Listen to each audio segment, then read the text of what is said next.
The defendant was aggressive, Your Honor. She struck my chest and reached for my weapon. Officer Lucas lied smoothly, flashing a smug, confident smile at the judge. I feared for my safety and subdued her. Sitting at the defense table, Courtney didn't blink. Her posture was flawless, her breathing a steady, tactical rhythm mastered in active war zones. She watched the arrogant patrolman dig his own grave with every perjured syllable.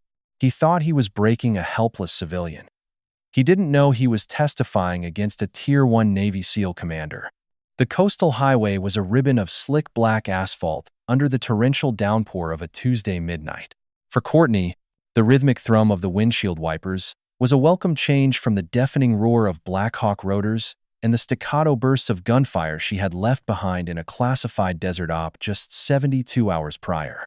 She was exhausted, a deep, bone-weary fatigue that only a Tier 1 operator truly understood, but her situational awareness remained razor-sharp. She was driving a nondescript, 5-year-old sedan, dressed in faded jeans and a plain gray hoodie. To the world, she was just another tired commuter trying to get home. Then, the darkness in her rearview mirror was violently shattered by the strobe of red and blue lights. Courtney's pulse didn't spike. Her breathing remained at a steady, rhythmic pace: in for 4, hold for 4, out for 4. It was a physiological response drilled into her over a decade of surviving the deadliest environments on Earth. She checked her speedometer. Exactly the speed limit. She checked her lane positioning, dead center. With methodical precision, she activated her turn signal, pulled onto the gravel shoulder, put the car in park, turned off the engine, and placed both hands squarely at the 10 and 2 positions on the steering wheel. In the side mirror, she watched the silhouette of the officer approaching. He walked with a heavy, swaggering gait, his hand resting casually on the butt of his service weapon, a tactical error that instantly told Courtney he was sloppy, overconfident, and dangerous. Officer Lucas tapped his heavy flashlight against her driver's side window, the sound sharp over the pounding rain. Courtney rolled the window down smoothly. "License and registration," Lucas demanded. His voice was laced with an unearned hostility, his eyes sweeping over her with a mixture of contempt and suspicion. He took in her dark skin, her simple clothing, her unassuming vehicle, and clearly made a snap judgment. In his mind, he had already written the script for this encounter. "Good evening, officer," Courtney replied, her voice smooth, level, and entirely devoid of fear. "My license is in my wallet, in my back right pocket. My registration is in the glove compartment. How would you like me to proceed?" Her calm demeanor seemed to infuriate him. Bullies thrive on fear, and the absolute absence of it in Courtney's eyes was a direct challenge to his authority. "Don't get smart with me, girl. I said license and registration. Move slow." "I will reach for my wallet now," Courtney narrated, moving her right hand at a deliberate, measured pace. She retrieved the leather bifold and handed him the license. Lucas snatched it from her fingers, shining his blinding flashlight directly into her eyes. Courtney didn't blink. She shifted her gaze slightly off-center to preserve her night vision, a reflex as natural as breathing. "You were swerving back there," Lucas lied, his tone dripping with arrogant certainty. "Smells like marijuana in here, too. Step out of the vehicle." Courtney knew the law. She knew her rights. She also knew that arguing with a bad cop on a dark, isolated road was a tactical error. She was a weapon forged by the United States government, capable of neutralizing a room full of armed insurgents in seconds. Taking apart Officer Lucas would require less effort than her morning workout. But she was a professional. She operated within the parameters of the mission, and right now, the mission was to survive this encounter without breaking her cover or the law. "Officer, I have not been drinking, and there are no illegal substances in my vehicle," she said calmly, unbuckling her seatbelt with her left hand while keeping her right in plain view. "I will step out of the car as requested." As soon as her boots hit the wet gravel, Lucas grabbed her shoulder, spinning her around with unnecessary force and slamming her chest against the wet metal of her car. He kicked her legs apart roughly. "Stop resisting," he barked, though she was entirely limp, offering zero kinetic resistance. Poor leverage, Courtney's mind analyzed clinically. If I shift my hips left and drop my center of gravity, I could throw him into oncoming traffic. If I strike his brachial plexus, he's unconscious in 3 seconds. Instead, she offered her wrists. The cold steel of the handcuffs snapped shut, biting into her skin. Lucas yanked the chain upward, attempting to cause pain, a petty assertion of dominance. Courtney's face remained an impenetrable mask of stone. "You have the right to remain silent," Lucas sneered, leaning in close so she could smell the stale coffee and aggressive entitlement rolling off him. "I suggest you use it. People like you always make it worse for yourselves." Courtney looked at him over her shoulder, her dark eyes flashing with a cold, terrifying intelligence that Lucas was too blind to recognize. "You have no idea what you've just done," she thought. "The trap is set." The precinct was a sensory assault of flickering fluorescent tubes, the smell of cheap floor wax mixed with the sour tang of human desperation, and the chaotic chorus of ringing phones and shouting suspects. Courtney was marched through the bullpen, her hands still cuffed behind her back. She walked with a perfect, measured stride, her head held high, ignoring the stares of the desk sergeants and patrolmen. Lucas practically paraded her through the room. "Got a live one tonight," he bragged to a passing colleague, shoving Courtney slightly to direct her toward the booking desk. Combative, thought she could run her mouth. At the booking desk, Courtney surrendered her personal effects, her wallet, a simple analog watch, her keys, and her cell phone. The desk sergeant, an older, tired-looking man, cataloged the items without making eye contact. "Name?" the sergeant asked. "Courtney," she replied evenly. Lucas leaned against the counter, chewing a piece of gum with open-mouthed arrogance. "Put her down for resisting arrest, assaulting a police officer, and reckless driving.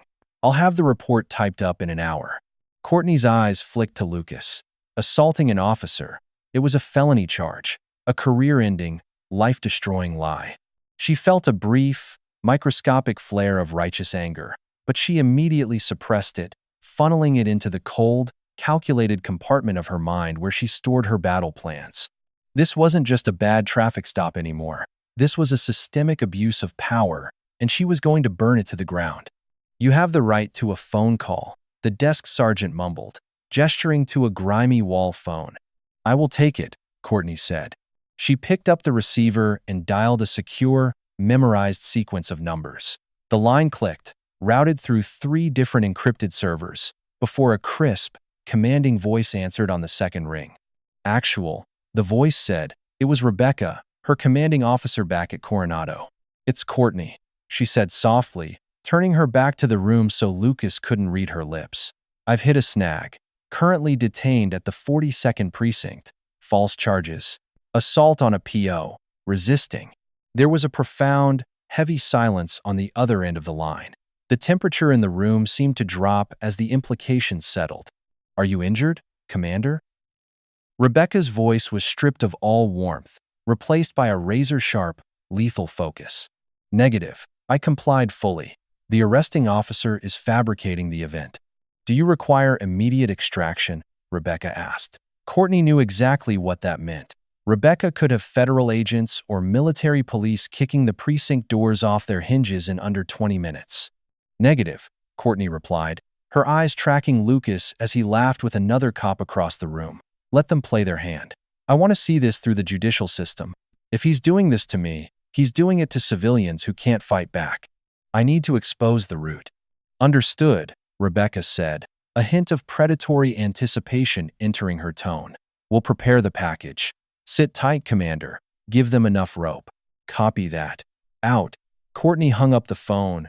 She was escorted to a holding cell, a bleak concrete box shared with a woman sleeping off a bender and a young girl crying softly in the corner. Courtney chose a spot on the rigid steel bench, sat down, and closed her eyes. She didn't sleep. She entered a state of tactical meditation, visualizing the courtroom, anticipating the prosecution's angles, and preparing her defense. Outside the cell, she could hear Lucas typing out his fantasy report. He was crafting a narrative of a violent, uncontrollable black woman who had threatened his life, justifying his use of force and subsequent arrest. He was weaving a noose of perjury, entirely unaware that he was attempting to hang a ghost. By dawn, the precinct shifted. Courtney was transported to the county courthouse for her initial arraignment. She watched the city roll by through the wire mesh window of the transport van, her resolve hardening into something impenetrable. Lucas had picked the wrong target. The storm was coming, and she was the eye. The courtroom was a theater of routine misery. Fluorescent lights beat down on the varnished oak benches, where a restless crowd of the accused and their desperate families waited their turn. At the front, sitting high upon the bench, was Judge Linda, a woman known for her strict adherence to procedure and a generally unforgiving demeanor toward violent offenders. To the right of the judge sat Prosecutor Benjamin, a sharp-suited, ambitious lawyer who viewed every case not as a human life, but as a stepping stone for his political career. He was reviewing his notes, looking entirely unbothered by the gravity of the charges he was about to press. Beside Courtney sat Charles, her court-appointed public defender. Charles looked like a man who hadn't slept a full 8 hours in a decade. His suit was rumpled, his tie was slightly off-center, and his briefcase overflowed with the files of 50 other clients whose lives were falling apart. "Look, Courtney," Charles whispered urgently, leaning close to her. "I've read the police report. Officer Lucas is claiming you became physically violent, struck him in the chest, and attempted to unholster his weapon during a routine traffic stop. This is a Class C felony." "It's a complete fabrication," Courtney replied, her voice steady, her posture immaculate despite the wrinkled gray hoodie she was still wearing. "I believe you," Charles sighed, though his eyes betrayed his doubt. "But belief doesn't win cases, evidence does. And right now, the only evidence is the sworn testimony of a 12-year veteran of the police force. It's your word against a decorated cop. Benjamin is going to eat us alive. If we fight this, and you lose, you are looking at 5 to 10 years in state prison. I can try to talk to Benjamin, see if he'll knock it down to a misdemeanor assault if you plead out today." Courtney turned her head slowly to look Charles directly in the eyes. Her gaze was so intense, so entirely devoid of the panic he was accustomed to seeing in his clients, that Charles physically recoiled a fraction of an inch. "I do not plead guilty to fictions, Charles," she said, her voice a low, vibrating hum of absolute authority. "We go to trial. We put him on the stand, let him lie under oath." Charles rubbed his temples. "You're making a massive mistake. Court is in session," the bailiff bellowed. "All rise for the Honorable Judge Linda." The preliminary hearing proceeded with brutal efficiency. When Courtney's case was called, Prosecutor Benjamin stood up, buttoning his suit jacket with a confident smirk. "Your Honor, the state calls Officer Lucas to the stand to establish probable cause for the felony charges," Benjamin announced. Officer Lucas strutted down the aisle, fully in his element. He wore his dress uniform, the brass polished, his badge gleaming. He took the oath, raising his right hand and swearing to tell the truth, the whole truth, and nothing but the truth, before settling into the witness box. Benjamin approached the podium. "Officer Lucas, could you please describe the events of Tuesday night regarding the defendant?" "Yes, sir," Lucas began, his voice practiced, carrying the perfect pitch of a dedicated public servant. "I pulled the defendant over for erratic driving. Upon approaching the vehicle, I detected the distinct odor of narcotics. When I asked the defendant to step out of the vehicle, she became immediately combative." Courtney sat perfectly still, her face a mask of stone, listening to the man invent a reality out of whole cloth. "She refused to comply with lawful orders," Lucas continued, turning his body slightly to address Judge Linda directly, a classic manipulative tactic. "When I attempted to guide her out of the vehicle, she struck me violently in the chest. She then lunged forward, her hand scrambling toward my duty belt. She was going for my weapon, Your Honor. She had a crazy look in her eye. I feared for my life." A low murmur rippled through the courtroom. Judge Linda frowned deeply, her gaze shifting to Courtney with profound disapproval. The narrative was set, the dangerous, unhinged criminal against the brave, restrained officer. "Thank you, officer," Benjamin said, turning to Charles with a look of pity. "Your witness." Charles stood up, his hand shaking slightly as he gathered his meager notes. He had nothing. No witnesses, no dashcam footage. Lucas had conveniently claimed his camera malfunctioned, and no defense other than his client's denial. Just as Charles opened his mouth to begin a weak cross-examination, the heavy oak doors at the back of the courtroom swung open. The sound was sharp enough to cut through the tension. Every head turned. Striding down the center aisle was a woman in a sharply tailored, dark civilian suit. It was Rebecca. She moved with an undeniable, predatory grace, her heels clicking rhythmically against the marble floor. In her hand, she carried a thick, red-tabbed manila folder.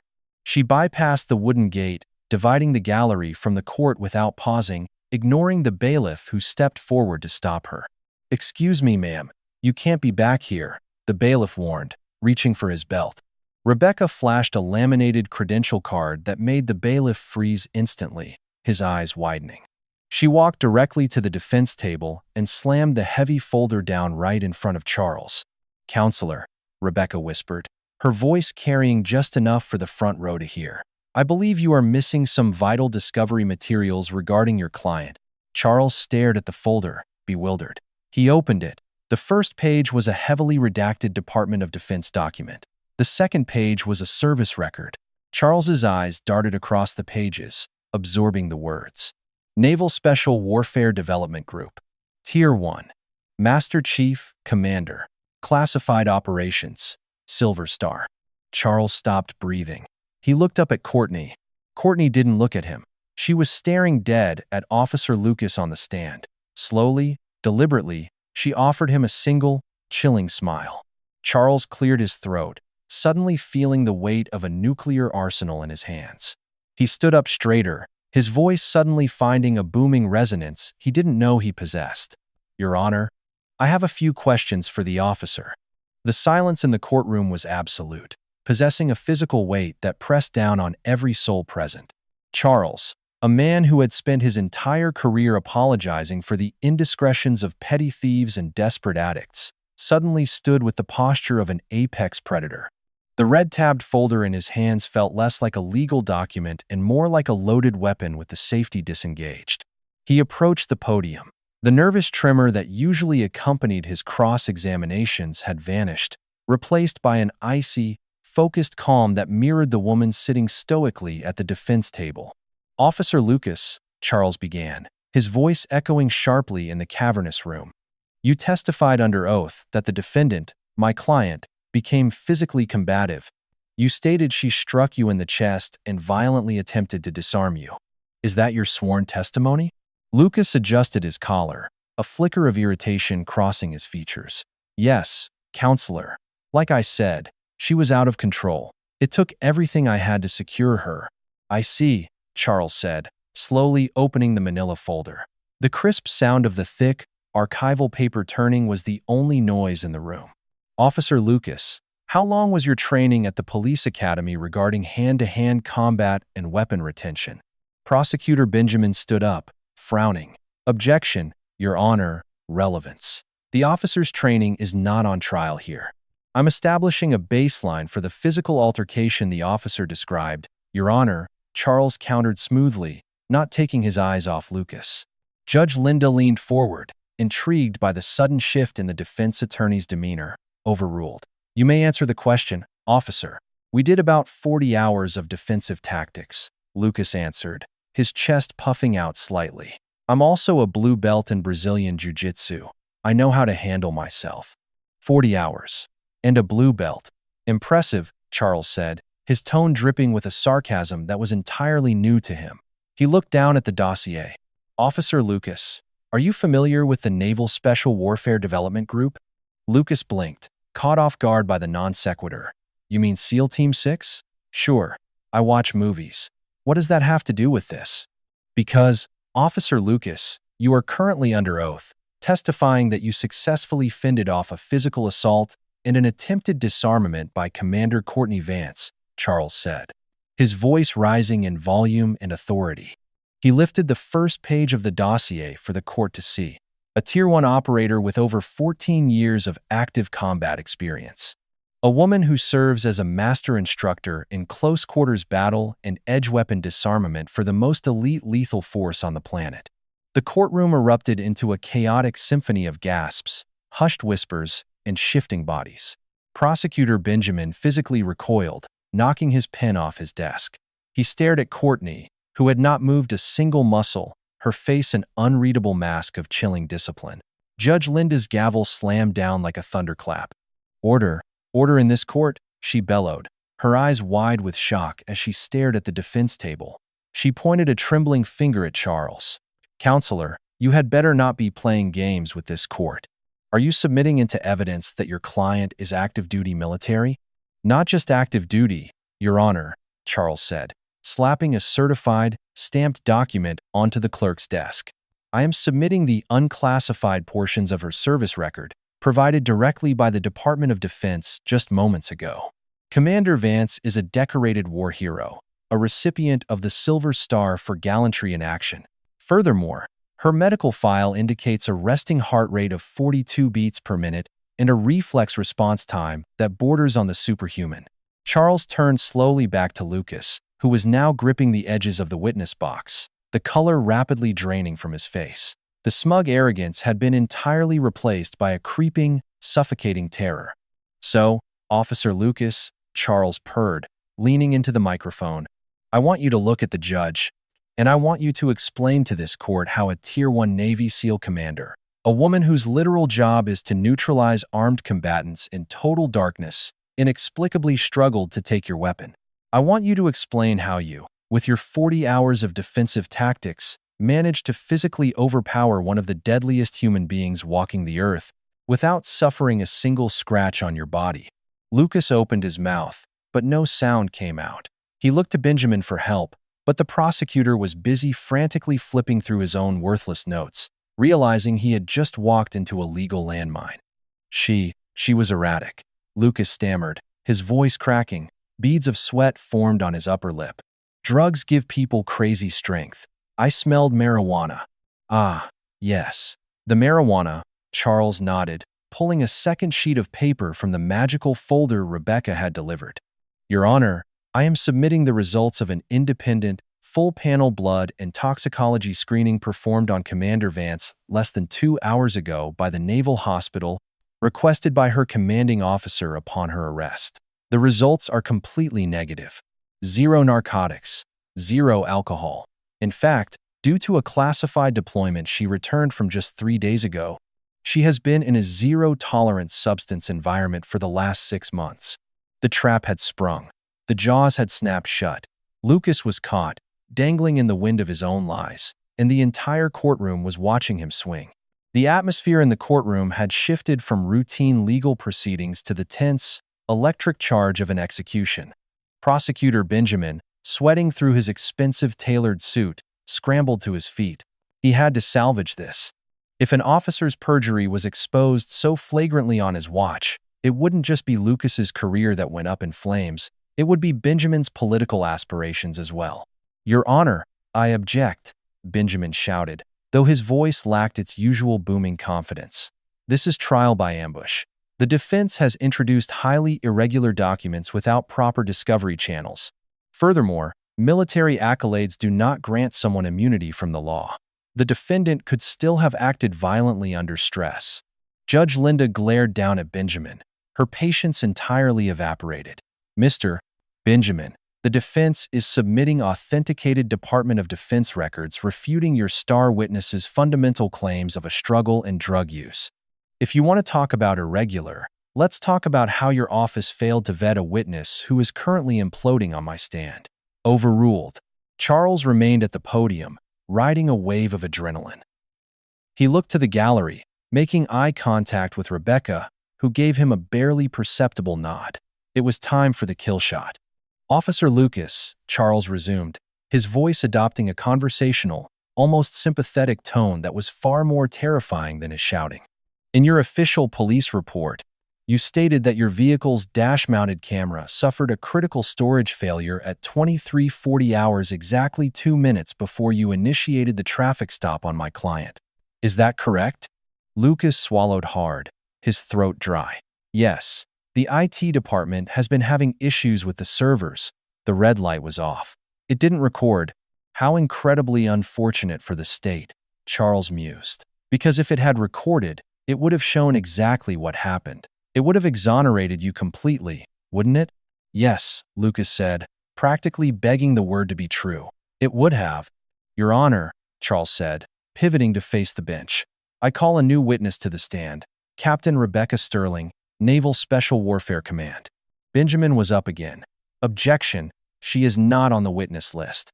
Given that the defense was only made aware of the prosecution's fabricated narrative this morning, we ask for latitude to introduce exculpatory evidence, Your Honor, Charles argued. Latitude granted. Bailiff, swear her in, Judge Linda commanded, her eyes fixed entirely on the unfolding drama. Rebecca stepped through the wooden gate. She didn't walk, she marched. She took the oath with crisp efficiency and sat in the witness chair, her posture identical to Courtney's, a mirror image of lethal, unapologetic discipline. Captain Sterling, Charles said, could you explain to the court your involvement in this matter? I am Commander Vance's commanding officer, Rebecca stated, her voice sharp and clear, carrying no emotional inflection. When my operative alerted me to her unlawful detention, I initiated a standard operational security review. Given the nature of Commander Vance's security clearance, any interaction with law enforcement triggers an immediate data preservation protocol by federal cyber assets. Lucas looked like he was going to be sick. He gripped his knees, his knuckles turning white. And what did these federal cyber assets discover regarding the purportedly malfunctioning dashcam of Officer Lucas's cruiser? Charles asked. Rebecca turned her gaze to Lucas. It was a look of absolute, unadulterated contempt. The dashcam did not malfunction. The local storage was manually wiped by Officer Lucas's unique badge ID at 01:15 hours, back at the precinct. However, he failed to realize that the cruiser's telemetry and backup video feed are automatically mirrored to a countywide municipal cloud server. Our technicians accessed the server with a federal warrant an hour ago and retrieved the original, unaltered 4K video and audio of the entire encounter. The courtroom let out a collective gasp. A woman in the back row actually shouted, "Oh my God." Your Honor, Charles said, pulling a small silver flash drive from his pocket. I ask permission to play Defense Exhibit C on the courtroom monitor. Granted, Judge Linda said immediately, leaning so far forward over her bench she was practically standing. Bailiff, dim the lights. Let's see this. The large flat-screen television mounted on the wall flickered to life. The rainy, dark coastal highway appeared. The timestamp in the corner read 23:42. The courtroom watched in dead silence as the video played. They saw Courtney pull over perfectly. They saw her keep her hands on the wheel. They heard her calm, respectful voice clearly over the audio feed. My license is in my wallet. How would you like me to proceed? They heard Lucas's unprovoked aggression, his hostile tone, his completely fabricated claim about her swerving and the smell of marijuana, and then the physical violence. The courtroom watched as Lucas ripped Courtney out of the car, slammed her violently against the metal chassis, and kicked her legs apart. They watched Courtney go entirely limp, offering zero resistance, her face impassive as Lucas yanked her handcuffed wrists up to cause her intentional, malicious pain. Stop resisting. Lucas's recorded voice screamed through the courtroom speakers, a stark, absurd contrast to the video showing a woman standing perfectly still. The video ended, leaving the courtroom in stunned silence. The lights flickered back on. The truth had not just been revealed, it had been brutally, undeniably illuminated. Judge Linda stared at the blank screen for a long, heavy moment.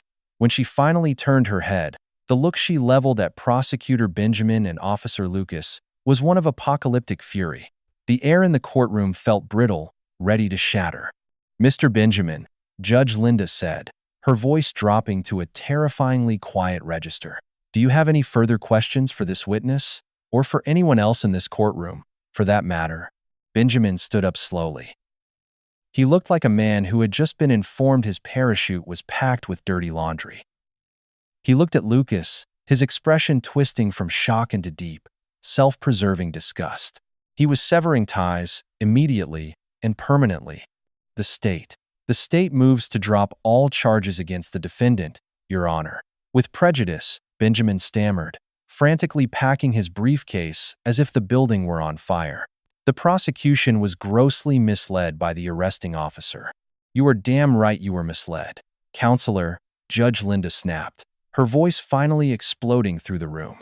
And your office will be facing a comprehensive internal review for bringing this garbage into my courtroom without so much as a basic background check on the defendant." She turned her gaze to the witness stand.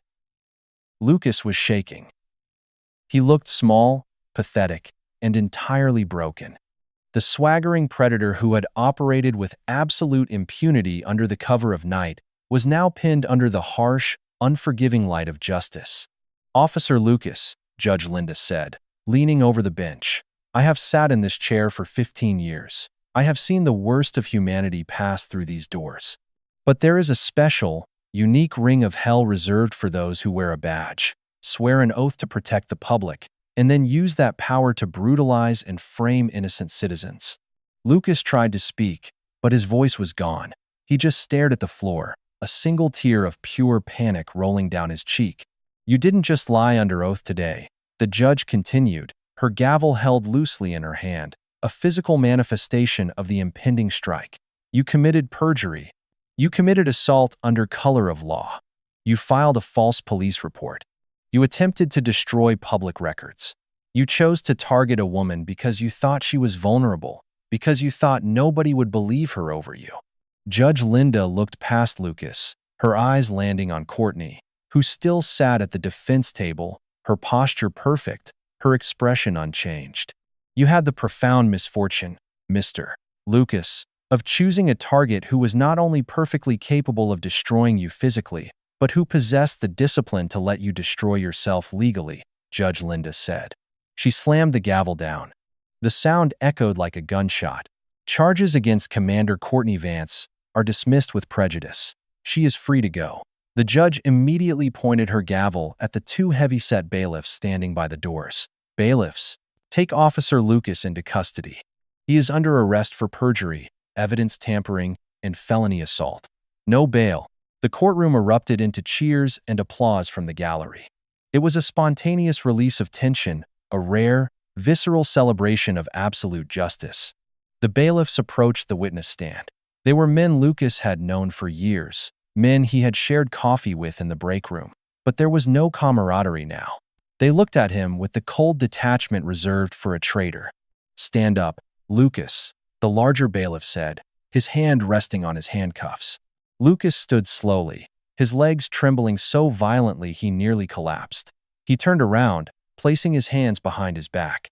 The sharp, metallic ratcheting sound of the handcuffs clicking closed around his wrists echoed through the room. It was the exact same sound Courtney had heard on the side of the highway, but now, the cosmic scales had balanced.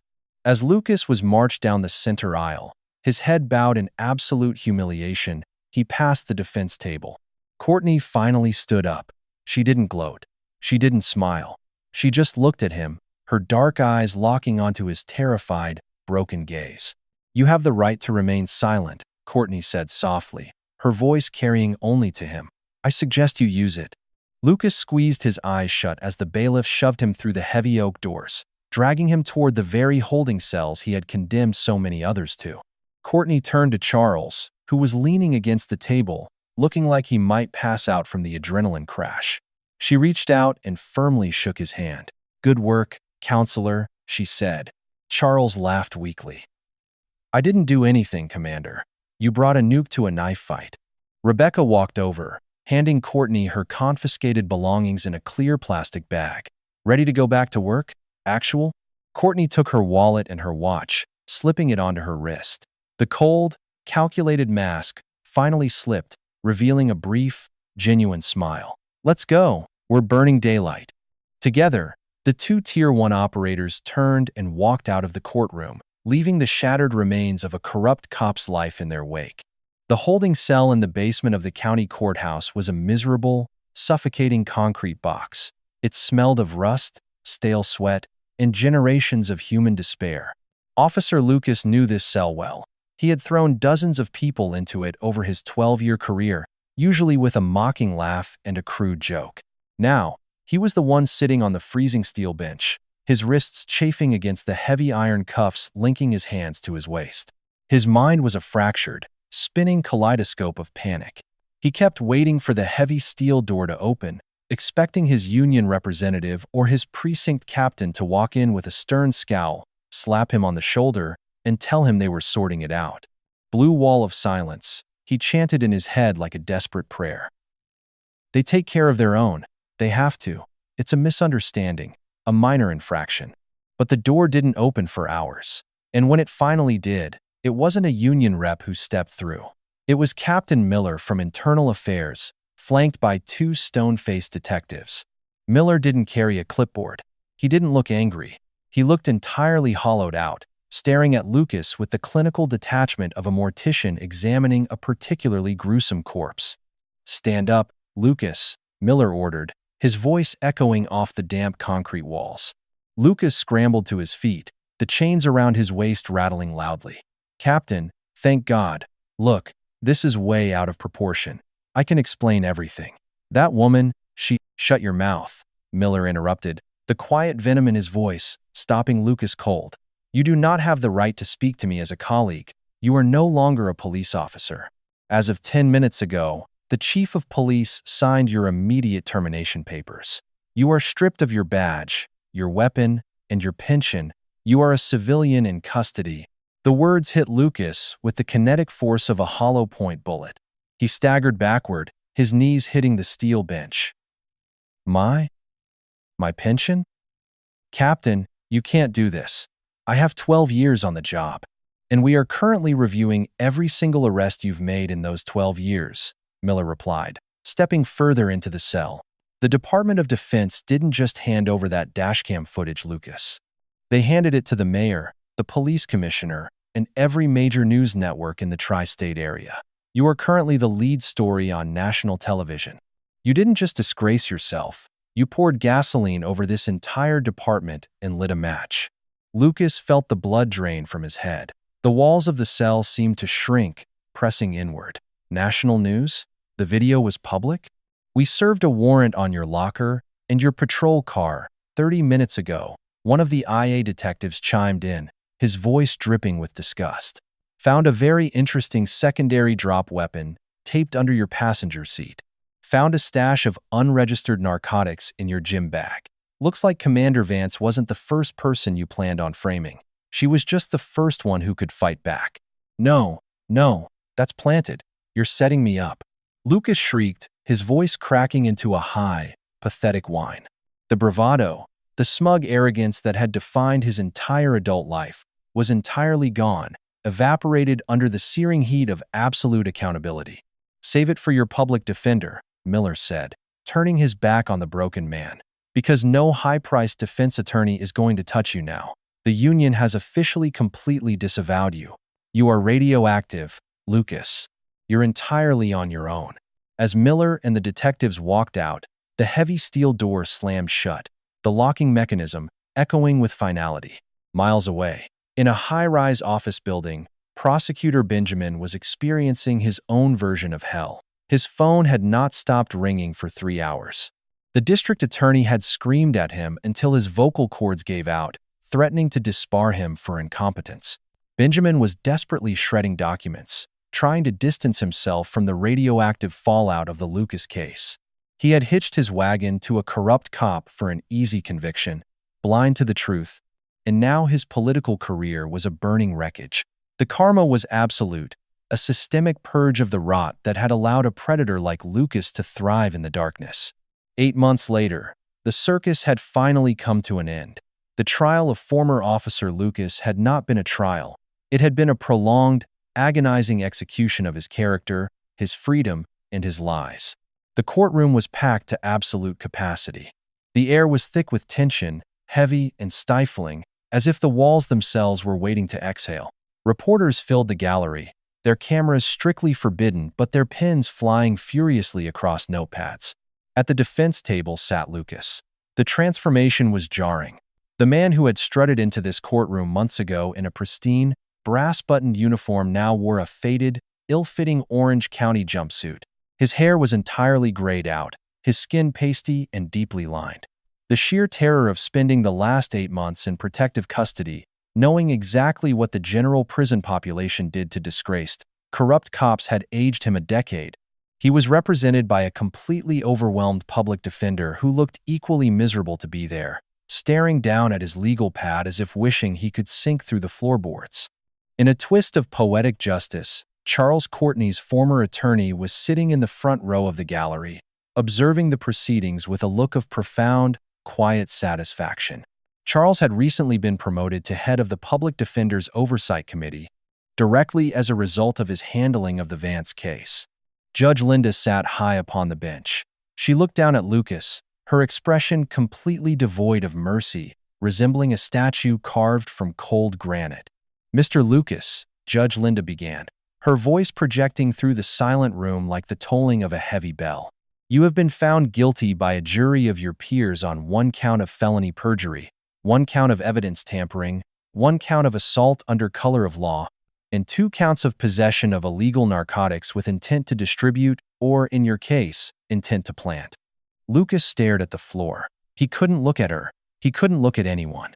"Before I hand down this sentence," Judge Linda continued, her voice hardening into a razor-sharp edge, "I want the record to reflect the voices of the 5 other citizens whose lives you systematically dismantled. People like Marcus Johnson, a college student who lost his engineering scholarship because you planted a baggie of cocaine in his backpack during a random stop. People like Elena Rodriguez, a single mother who spent 3 agonizing months in county jail, temporarily losing custody of her children because you needed to meet a felony arrest quota and she looked like an easy mark." Lucas squeezed his eyes shut, his shoulders violently trembling. "They are sitting in the gallery today, Mr. Lucas," Judge Linda ordered, her voice rising in command. "Look at them." Lucas shook his head, refusing to lift his gaze. "I said, look at them." The judge roared, the command cracking like a whip through the silent courtroom. Lucas flinched, his head snapping up involuntarily. He turned toward the gallery. There, sitting right behind Charles, were 5 distinct faces staring back at him. There was no pity in their eyes, only a mixture of lingering trauma and fierce, undeniable vindication. "Your Honor, please," Lucas rasped, his voice sounding like dry leaves, finally breaking his silence. I was under a lot of pressure. The department, the streets, it changes you. I'm sorry. I'm so sorry." Judge Linda leaned forward, her expression turning from anger to absolute disgust. "You aren't sorry for what you did, Mr. Lucas. You are only sorry that you finally targeted a woman who could have snapped your neck and instead chose to snap your fabricated reality. You targeted the vulnerable. You used the badge, a symbol of public trust, as a shield for your own sadism and bigotry." Lucas began to silently weep again, sinking lower into his chair. It was raw self-pity.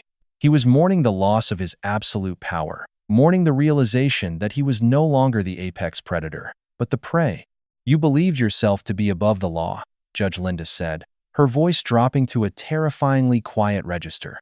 "You stood in this very room and lied to my face, attempting to send an innocent, highly decorated woman to prison simply because she refused to bow to your unlawful intimidation. You thought the system would blindly protect you. Today, the system corrects its failure." The judge picked up her heavy wooden gavel. The entire room held its collective breath. "For the charge of felony perjury, I sentence you to 5 years. For evidence tampering, 5 years. For assault under color of law, 10 years. And for the narcotics charges, 10 years. These sentences are to run consecutively." A collective, audible gasp swept through the reporters in the gallery. 30 years. It was a staggering, monumental sentence, a clear, ringing message broadcast to every corrupt official in the state. "You will serve this time in a maximum security state penitentiary, without the possibility of early parole," Judge Linda declared, bringing the gavel down with a deafening, final crack that echoed off the high ceilings. "May God have mercy on your soul, Mr. Lucas, because this court has none left for you. Bailiffs, remand the prisoner." Lucas's knees finally gave out entirely. He collapsed against the defense table, letting out a guttural, animalistic sob as the heavy-set bailiffs hauled him up roughly by his armpits. As they dragged him down the center aisle, his heavy iron chains clinking a pathetic, mournful rhythm, the victims in the front row stood up. They didn't cheer, but they watched him go, taking their lives back one step at a time. Lucas's eyes briefly met Charles's. Charles didn't smile. He didn't gloat. He simply watched the monster being removed from society, knowing the world was measurably safer today than it was yesterday. The scales of justice had been brutally, beautifully balanced. 3,000 miles away, the relentless California sun beat down on the tarmac of Naval Amphibious Base Coronado. The salty breeze rolling off the Pacific Ocean mixed with the sharp scent of jet fuel and hot asphalt.